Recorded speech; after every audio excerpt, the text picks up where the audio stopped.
There are two psychological traits that strongly predict how well you'll do in life. Together, they form these four quadrants, and your likelihood of success depends on which quadrant you fall into. For example, people in the top right quadrant are almost guaranteed to succeed, and many of them do so early in life because they possess both traits. Those in the bottom right quadrant usually achieve success later in life once they're more mature, because they're missing one of the traits. Then there's the top left quadrant. These are people who seem like they should succeed. They're smart and capable, but they often don't accomplish much in life. And if you're in the bottom left quadrant, I'd recommend seeking help, because you lack both traits, which makes life very challenging. The two traits are intelligence and conscientiousness. Conscientiousness refers to being organized, hardworking, and disciplined. It's about being the kind of person who follows through on commitments, uses a planner, has routines, and stays consistent.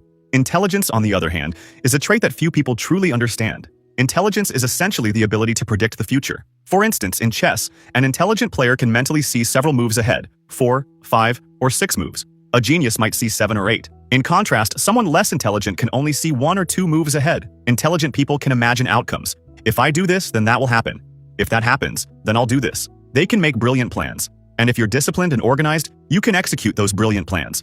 That's really all you need to succeed: a good plan and the ability to follow through. This is why intelligence and conscientiousness are the best predictors of success. Intelligence is the ability to plan, and conscientiousness is the ability to execute those plans. Now, let's look at each quadrant.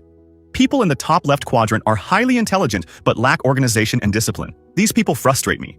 They remind me of the hare in the fable. They have everything it takes to win at life but fail because of their own negligence. These are the types who come up with great ideas, plan endlessly, and talk about all the things they're going to do, but in the end, either do nothing or quit halfway through. Their problem isn't a lack of good ideas. They're smart and full of ideas.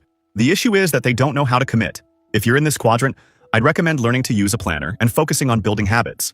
With discipline, you could move to the right quadrant, which is where the real movers and shakers are. But we'll talk about them in a bit. Now, let's talk about the turtles.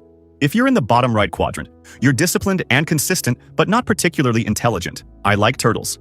They're hardworking, organized people who may take longer to reach their goals. They might not achieve success as quickly, but they usually get there in the end. Even without the best ideas, through trial, error, and persistence, they eventually achieve what they want. A round of applause for the turtles who, despite not being especially intelligent, still find success. A turtle can speed up their journey by surrounding themselves with experienced people who can help with planning, as they're excellent at execution. Now, the top right quadrant is home to people who are not only intelligent and full of good ideas, but also humble enough to stay organized, use a planner, and focus on their habits. They don't just create great plans, they execute them. And when you execute a good plan well, you achieve your goals. Whether it's following a diet, sticking to a study schedule, or launching a business idea, these people succeed because they can trust themselves to follow through on what they say they'll do. They're masters of habits. Finally, let's look at the bottom left quadrant. If the top left is the hare and the bottom right is the turtle, the top right would be the fox. Quick and clever like the hare, but disciplined like the turtle. The bottom left, however, would be the sloth, neither smart nor disciplined. If you're in this quadrant, I'd recommend finding a job with a boss who genuinely cares about you. Why? Because a smart boss can make plans for you and act in your best interest. That helps address the lack of intelligence. Plus,